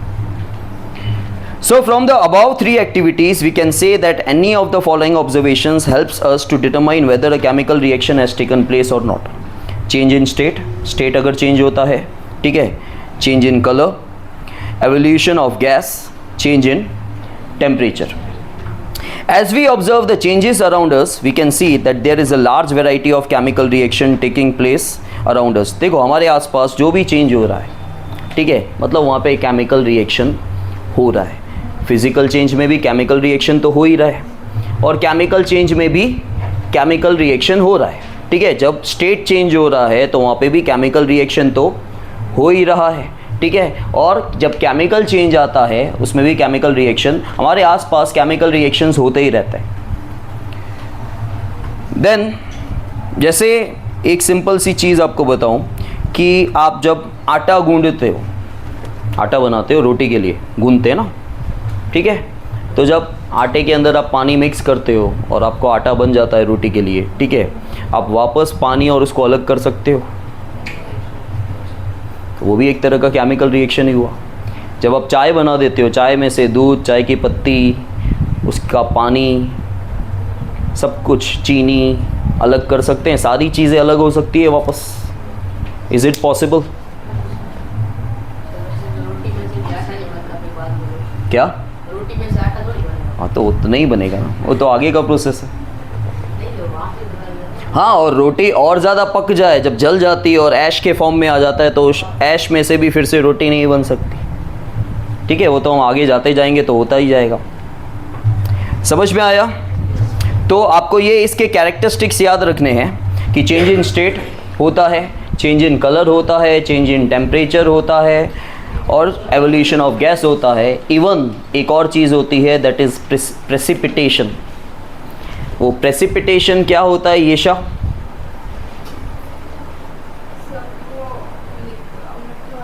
बॉडी जैसा लिक्विड और सॉलिड. यस, काव्य सोलंकी, प्रेसिपिटेशन क्या होता है? प्रेसिपिटेशन मतलब सेमी लिक्विड फॉर्म में, समझा नहीं पूरी तरह से. तो कोई भी दो रिएक्टेंट्स ले और उसका प्रोडक्ट बने तो वो ना ही सॉलिड बने ना ही लिक्विड बने, वो दोनों के बीच का मतलब सेमी लिक्विड का भी सब्सटेंस बन जाता है. और कोई? सर अगर हम उसे अनडिस्टर्ब रखेंगे ज़्यादा टाइम के लिए तो फिर सेटल डाउन हो जाएगा. क्या सेटल डाउन हो जाएगा? सिट. देखो सिंपल सा, जब आप केमिकल रिएक्शन कर रहे हो तो कुछ ऐसे पार्टिकल्स होते हैं जो डिज़ोल्व नहीं होते और at the end chemical reaction के वो नीचे जाके सेटल डाउन हो जाते हैं पार्टिकल्स. उन पार्टिकल्स को प्रेसिपिटेशन कहा जाता है. समझ में आया? मतलब वो एक तरह से डिज़ोल्व नहीं हो रहे, मिक्सअप नहीं हो रहे, ठीक है. उस केमिकल रिएक्शन के अंदर जो पार्टिकल्स नीचे जाके वो मिक्सअप नहीं हो रहे और जाके नीचे क्या हो जाएंगे? बैठ जाएंगे. जैसे पानी के अंदर आप नमक डालोगे वो सॉल्यूबल है, ठीक है, चीनी डालोगे वो सॉल्यूबल है, आप ग्लूकोज डालोगे वो भी मिक्सअप हो जाता है. लेकिन आप रेत डालोगे तो रेत, मिट्टी नहीं, और रेती के अंदर, सैंड के अंदर छोटे छोटे पत्थर वत्थर भी होते हैं, वो जाके एक तरह से वो मिक्सअप नहीं होंगे. तो जो पार्टिकल्स नीचे जाके सेटल डाउन हो जाते हैं, जो डिज़ोल्व नहीं होते, जो घुलते नहीं हैं, वो प्रेसिपिटेशन होता है. समझ में आया? Now see, as we observe the changes around us, we can see that there is a large variety of chemical reactions taking place around us. We will study about the various types of chemical reactions and their symbolical representation in this chapter. Now come to the chemical equations. ठीक है, chemical equations मैंने आपको बताया, जो word equation होता है, पहले आपको एक सेंटेंस होता है, जैसे मैग्नीशियम को ऑक्सीजन के साथ रिएक्ट किया, ठीक है, when magnesium reacts with oxygen to form a new product that is a magnesium oxide. Now this is a sentence. मैंने इसको वर्ड्स में लिखा, magnesium plus oxygen equals to magnesium oxide. This is a word equation. लेकिन जब मैं इसको सिम्बलिकली लिख रहा हूँ, मैग्नीशियम की जगह Mg लिख रहा हूँ और ऑक्सीजन की जगह O2 लिख रहा हूँ, और ये मुझे जो मिला मैग्नीशियम ऑक्साइड की जगह मैं MgO लिख रहा हूँ, इसे केमिकल इक्वेशन कहा जाता है. समझ में आया? सेंटेंस होता है, फिर वर्ड इक्वेशन होता है, और फिर क्या होता है? केमिकल इक्वेशन होता है, ठीक है, जो सिंबलिकल रिप्रेजेंटेशन होता है।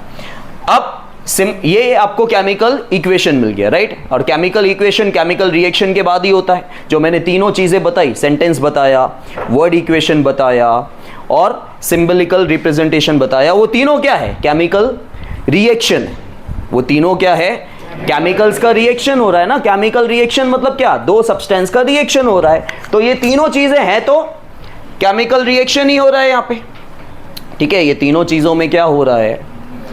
केमिकल रिएक्शन हो रहा है, ठीक है। लेकिन इसमें दो टाइप के होते हैं केमिकल इक्वेशंस जो होते हैं, वो दो टाइप के होते हैं, बैलेंस्ड और अब आप चेक कर सकते हो कि बैलेंस्ड में क्या होता है कि मास दोनों तरफ, लेफ्ट हैंड साइड और राइट हैंड साइड, मतलब रिएक्टेंट्स और प्रोडक्ट में मास मतलब नंबर ऑफ एटम्स सेम होते हैं बैलेंस्ड में, और अनबैलेंस्ड में आपको सेम नंबर ऑफ एटम्स नहीं मिलेंगे। तो यहाँ पे आप देख सकते हो कि Mg1 है, Mg के आगे कुछ नहीं लिखा हुआ है, ना यहाँ ना यहाँ, मतलब वो 1 है, एक ही एटम है। और ऑक्सीजन के कितने एटम्स हैं? और यहाँ पे Mg एक और ऑक्सीजन भी, तो ये क्या हुआ? अनबैलेंस्ड हुआ। ये क्या हो गया? और अनबैलेंस्ड केमिकल इक्वेशन का दूसरा नाम क्या होता है माही? बैठ जाओ, ऐसे करेगी। Yes Shriya, it is a skeletal chemical equation, ठीक है। It is a skeletal chemical equation. अब इसको अगर बैलेंस करना हो तो बैलेंस में हमारे पास क्या होता है? बैलेंसिंग में आपको अच्छे से आराम से सीखेंगे कि बैलेंस कैसे करते हैं, ठीक है। वो जल्दी जल्दी नहीं किया जा सकता, हार्ड नहीं है, लेकिन हम अच्छे से सीखेंगे कि बैलेंस कैसे किया जाता है। लेकिन जनरली हम लोग को नंबर ऑफ एटम्स चेक करना है। मैं आपको रफली ऐसे ही बता देता हूँ, आज वो हमारा टॉपिक मैं लेने वाला नहीं हूँ। लेकिन आपके पास कौन से दो एलिमेंट्स हैं? मैग्नीशियम और ऑक्सीजन, ठीक है। वहाँ पे भले ही मैग्नीशियम ऑक्साइड बना हुआ है, लेकिन मैग्नीशियम ऑक्साइड के अंदर है तो मैग्नीशियम और ऑक्सीजन ही, ठीक है। तो ये रिएक्टेंट्स और ये प्रोडक्ट, मतलब लेफ्ट हैंड साइड और राइट हैंड साइड में मैग्नीशियम के यहाँ पे नंबर ऑफ एटम्स कितने हैं और यहाँ पे कितने हैं? यहाँ पे ऑक्सीजन के एटम्स कितने हैं? यहाँ पे ऑक्सीजन के एटम कितने हैं? अब जनरली जो टेक्स्ट बुक में दिया हुआ है सॉल्व करने का तरीका, हम उसी से जाएंगे। फिर धीरे धीरे मैं आपको ट्रिक्स बताऊंगा with the help of maths कि फटाफट हम लोग कैसे कर सकते हैं करके। और जो आपका मेथड है वो हिट एंड ट्रायल मेथड कहलाता है। क्या? हिट एंड ट्रायल मेथड इसलिए क्योंकि बार बार आप कोई ना कोई नंबर से इसको हिट करते हो, ट्रायल करते रहते हो कि चलो बैलेंस हुआ कि नहीं। एक बार आपने कोई नंबर लिखा, क्योंकि क्या होता है, एक बार एक एलिमेंट बैलेंस हो गया तो दूसरा एलिमेंट अनबैलेंस्ड हो जाता है। जो ऑलरेडी बैलेंस था लेफ्ट हैंड साइड में रिएक्टेंट्स की तरफ और राइट हैंड साइड में प्रोडक्ट की तरफ, क्या होता है काफ़ी बार कि भाई चलो मैग्नीशियम तो बैलेंस्ड है, लेकिन ऑक्सीजन को बैलेंस करने के चक्कर में हमने मैग्नीशियम को अनबैलेंस कर दिया। तो क्या हुआ? हिट किया हमने, नंबर के साथ हिट किया, मतलब नंबर लिखा, और हमने एक ट्राई किया कि चलो हम सेम कर देते हैं नंबर ऑफ एटम्स। तो जिस एलिमेंट को सेम तो कर दिया, लेकिन जो दूसरा एलिमेंट ऑलरेडी बैलेंस था वो अनबैलेंस हो जाता है। तो अगेन फिर हम दूसरे नंबर से हिट करते हैं। तो हिट और ट्रायल होता रहता है जब तक आपको नंबर ऑफ एटम्स रिएक्टेंट्स और प्रोडक्ट्स में सेम न मिले, ठीक है। मास आपको सेम मिलना चाहिए। तो अब यहाँ पे देखो, कभी भी है ना इनके अंदर रिएक्शन के अंदर आपको नीचे इसके पीछे नंबर नहीं लिख सकते। जो नंबर लिख सकते हो आप यहाँ पे आगे, यहाँ यहाँ यहाँ। ये क्या है देवांशी? देवांशी से मैं ज़्यादा क्वेश्चन पूछूंगा। उसने बोला था बचपन से मुझे साइंस बहुत अच्छा लगता है। ये क्या है? हाँ मैग्नीशियम है, लेकिन क्या है? जैसे ये कौन है? ये ओम है, लेकिन कौन है? लड़का है, लेकिन कौन है? इंसान है। तो वैसे नहीं, वो भी ठीक है, लेकिन क्या है? एलिमेंट है, ठीक है। ये क्या है? अरे रॉन्ग तो रॉन्ग बोलो ना, इतना सोच समझ के क्या बोलना है? एलिमेंट है। और ये MgO क्या है? वो कंपाउंड है। क्यों कंपाउंड है? एक से ज़्यादा एलिमेंट है, बराबर। एक से ज़्यादा एलिमेंट हो तो उसे क्या कह लेंगे हम? कंपाउंड बोलेंगे। समझ में आया? सेट। अब यहाँ पे देखो, इन एलिमेंट्स के आगे या कंपाउंड के आगे नंबर लिखा जा सकता है, पीछे नहीं। अब देखो Mg दोनों जगह 1 1 है, ये तो बैलेंस्ड है।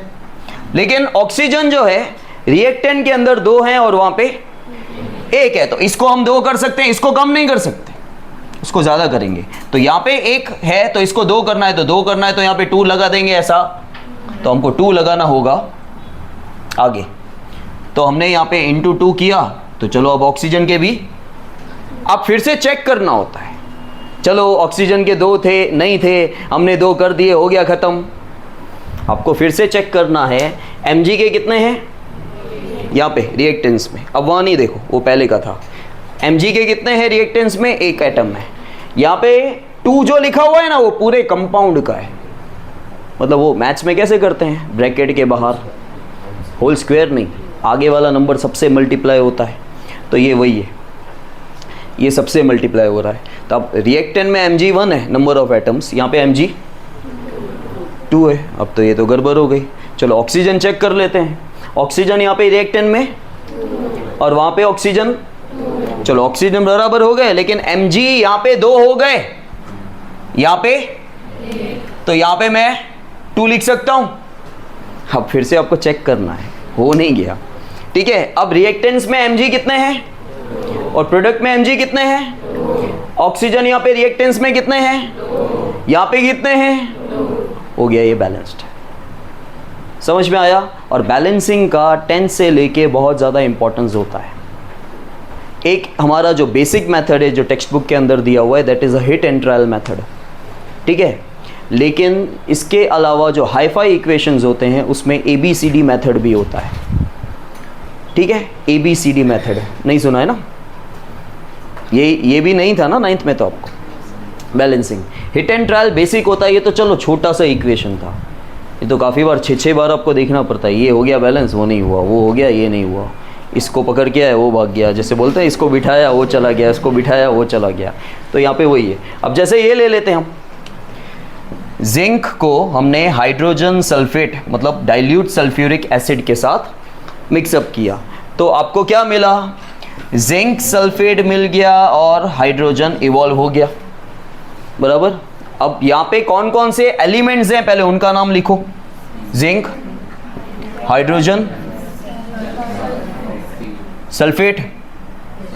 सल्फेट को साथ में ले लें, देखो साथ में भी ले सकते हो और अलग अलग भी ले सकते हो। सल्फेट क्या है, सल्फेट SO4 दिख रहा है सबको, सल्फेट क्या है, कंपाउंड है ना, एलिमेंट कैसे हुआ, एक ही एलिमेंट है सल्फेट के अंदर, क्या क्या है उसके अंदर, सल्फर और ऑक्सीजन है। तो आप सल्फर ऑक्सीजन अलग अलग भी जा सकते हो।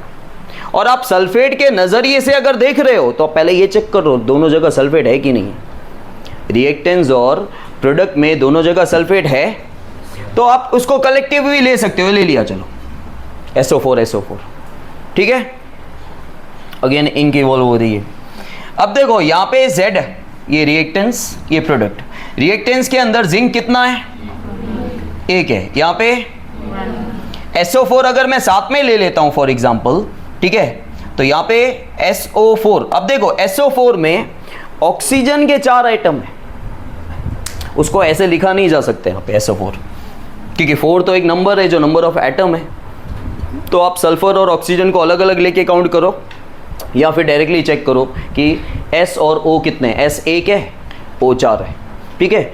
चलो मैं यहाँ पे ऐसे कर देता हूँ, ये सल्फर, ये ऑक्सीजन। हाइड्रोजन कितने हैं, 2, वहाँ पे भी हाइड्रोजन कितने हैं, सल्फर कितना है, ऑक्सीजन कितना है, समझ में आया।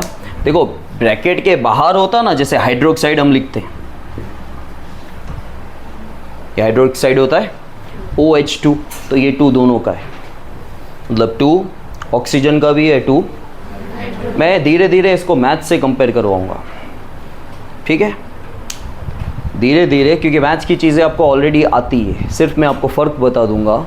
जैसे काफ़ी चीज़ें मैं कंपेयर करके करते हैं ना तो इजी रहता है। जैसे होल पावर होता है, जैसे मैथ्स में होल पावर होता है, तो होल पावर दोनों पे अप्लाई होता है ना, वैसे ये समझ लो नीचे है, ये दोनों का है, ये अकेले का नहीं है, ये H के नीचे नहीं लिखा हुआ है, ये OH के बाहर लिखा हुआ है ब्रैकेट के बाहर, तो ये जो 2 है ये दोनों के लिए, मतलब ऑक्सीजन के एटम्स भी कितने हैं 2 और हाइड्रोजन के एटम्स भी कितने हैं 2। समझ में आया? Is that clear? अच्छा, अगर आपको पता करना है कि केमिकल रिएक्शन हुआ है या केमिकल चेंज हुआ है तो उसके कौन कौन से कैरेक्टरिस्टिक्स हैं, देखो सारे कैरेक्टरिस्टिक्स होंगे ज़रूरी नहीं है, अब नीचे देखने की ज़रूरत नहीं है, आपको जितना याद हो, ये कोई टेस्ट नहीं हो रहा है, लेकिन पढ़ाते पढ़ाते जनरली कि आपको कितना याद है वो पता चले। आप देख के तो 2 मिनट पे देखोगे सब कुछ याद हो जाएगा। यस, चेंज इन स्टेट, देखो चेंज इन स्टेट, और ऐसा नहीं है कि सारी की सारी प्रॉपर्टीज होगी ही, वन ऑफ देम भी हो सकती है, ठीक है। हर बार change in state, change in colour, change in temperature, precipitation, gas evolve, सब नहीं होगा वे, पे अटेंशन, ठीक है। तो चेंज इन स्टेट, फिर change in colour, colour change होता है तो भी, ठीक है। चेंज इन टेम्परेचर, गर्म हो गया ठंडा हो गया, गैस इवॉल्व हो रही है, या फिर प्रिसिपिटेशन हो रहा है तब भी। समझ में आया? इनसे आपको ये पता चला है कि केमिकल रिएक्शन हुआ। समझ में आया? क्लियर?